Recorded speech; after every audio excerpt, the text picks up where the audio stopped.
Hello, Stephanie Toman here, continuing with the functions that are part of the syllabus for the ICDL Advanced Spreadsheet software. You may want to look at them anyway, whether you're taking the qualification or not. They're demonstrated in Excel 2016, but you can still follow them in Office 365, no problem. So what it's looking at with regard to the syllabus, or with regards to just using them for your own purpose, it's about database functions. Database functions almost sit between Access databases and Spreadsheets Excel.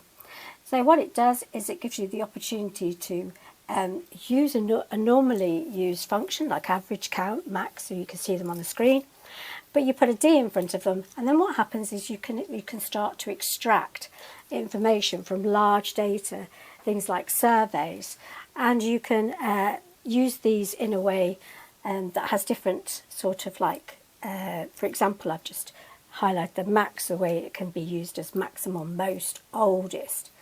You could even say most popular. So these functions are going to be converted, if you like, into language that we would generally use when it comes to the questions in the exam.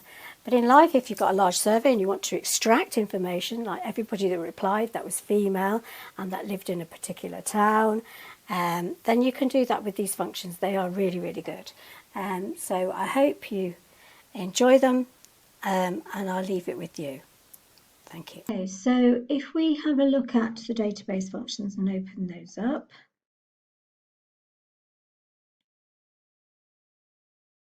you can see here all the different database functions that are on the syllabus. The main ones that we will be using are highlighted in red. A database function can't be found in the formula in the drop-downs if that's the way that you tend to find. Database functions have to be found by typing in equal D, and then you can see that you get, for example, d average. If I put in a S, I'll get a dsum.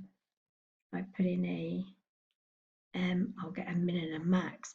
So that's the way that you find a database function. What it does, as it says up here, it calculates large amounts of data, and it enables you to use criteria. And once those conditions are met, then it will carry out functions, database functions, in order to do that. So it will count, it will average, it will sum up, add up, find the maximum, find the minimum, etc. So let's have a look and see how it works. So here we've got an example of a survey, and in here, if I double click, this is about, as it says on the comment, it's about how many people, counting how many people replied to the survey. So the database is the actual data itself, this area here. The G5 is the field. This is the only time in Excel we use the word field instead of range or cell reference. So it's the field. When you click on the field that you want to look at, a database function will look up and down that field. And then the last part of it is the criteria, which is the area built in the top, whereby you put in the different criteria that you want the conditions to adhere to. The method when you're doing this is, first, when you're asked a question in the exam, is you add the criteria. Then you place your cursor where you're going to put the answer, and be really careful because sometimes it may not be exactly next to the label. So make sure you're in the right cell. Make sure you draw out from the question the database function you need to use. Use the database survey range, field only, and then add the criteria in that order. So let's have a look and see how we found that there were 75 people who replied to the survey. So let's delete this one, and we're going to use a dcount. You can see that I put in equal DC, and it brings up a dcount. Right, let's put it into the insert function, bring that in because it's a lot easier to use. So the database is all of the database survey, including its headings, all the way down. Okay, happy with that. And now I know it's actually got a defined name of database for that range, but I didn't know that initially. Scroll back up to the top. You can see what we're doing. The field, remember, is the one that we're looking at. In this case, it's going to be who replied. And it's going to look up and down that field, so we don't have to do the range. And you can see that it connects up to the field name. The criteria, I've already put in a 1 for replied, no other criteria, that's all we're going to look at. Highlight that, and then you've already got the example of your answer there. So that's one example. This one here, why do you think we've got an error back on that one?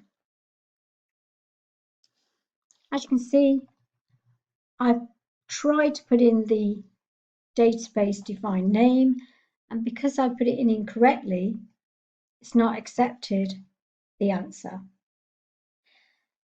Another thing is, let's break this down to what we're looking at this time. So we're looking for the maximum, the highest, the most popular, the largest, all come under a max or a dmax in this case. We have the database survey itself. The field we're looking at this time is the age field, so E5. And then we've got the criteria. We're just looking at the oldest person who replied, so we've just got a 1 in the criteria. So escape. Shall we do this one together? I'll delete this. So this time I'm doing a dmax because I'm looking for the oldest in this case. We've got the whole database. I'm not going to spell it this time again. I'm going to be careful and just pick it up. Make sure, because I'm in a test question, I have no idea. There's that 107 I'm looking for. I have no idea whether it's named or not. I could go into my FX, want to make life easier. I've already got, let's pop it into there for you. I've already got the database in there. The field is going to be the age, and it definitely is. And then the criteria is about the oldest person who replied. So I have my 1 in the reply, and there's the answer already. I'm sure there's better things to do at 107 than answer a survey, but there you go. Let's have a go at the min, so dmin. Double click. We could type it in or just write it in as we go along if you want to do it slightly differently this time.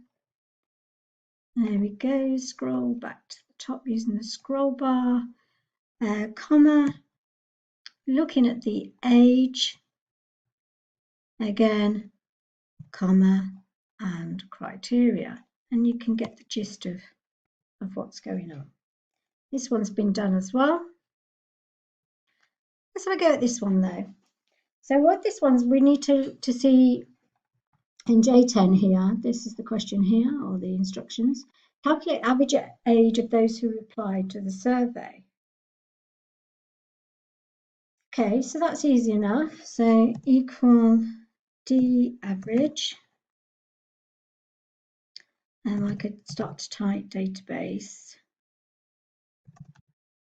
comma. I can put the age in, and then comma, and then all I'm doing is getting the average age of those who replied. Enter, and then I've got the average. Let's move over to the next sheet, the D average sheet along, and this time we're going to have criteria more than. Let's get rid of Newcastle for now. So here we've got males who replied, and we found the average. So let's just bring this down. So I'm going to pop another one in a minute. So in here, we're happy with that. Let's delete it. Let's do it as it would be. So D average, double click. I've got my database. I've already put my criteria in.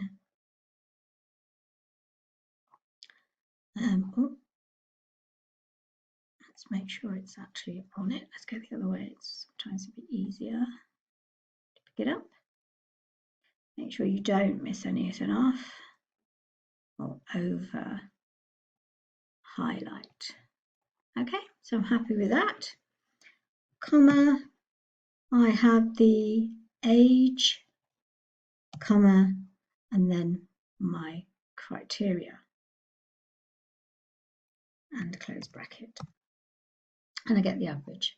If I change the male to a female, the data automatically changes. If, like I had before, I added Newcastle to the criteria, it changes again. If I did a equal dcount,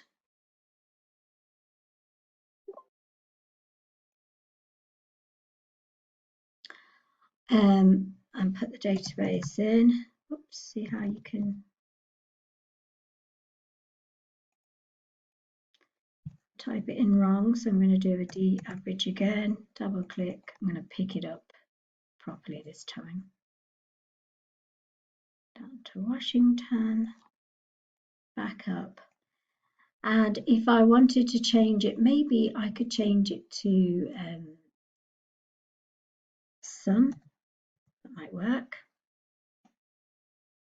So the sum of females from Newcastle who replied, so the number of, if you like. I'm going to do the reply this time, and then I'm going to do my criteria. So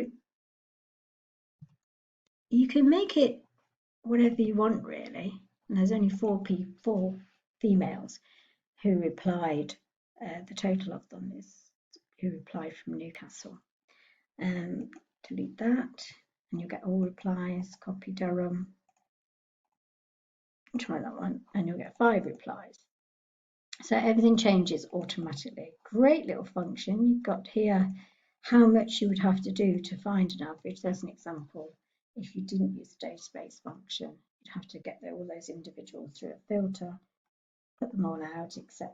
So great little function, something that you need to cover for the exam, but useful as well in real life.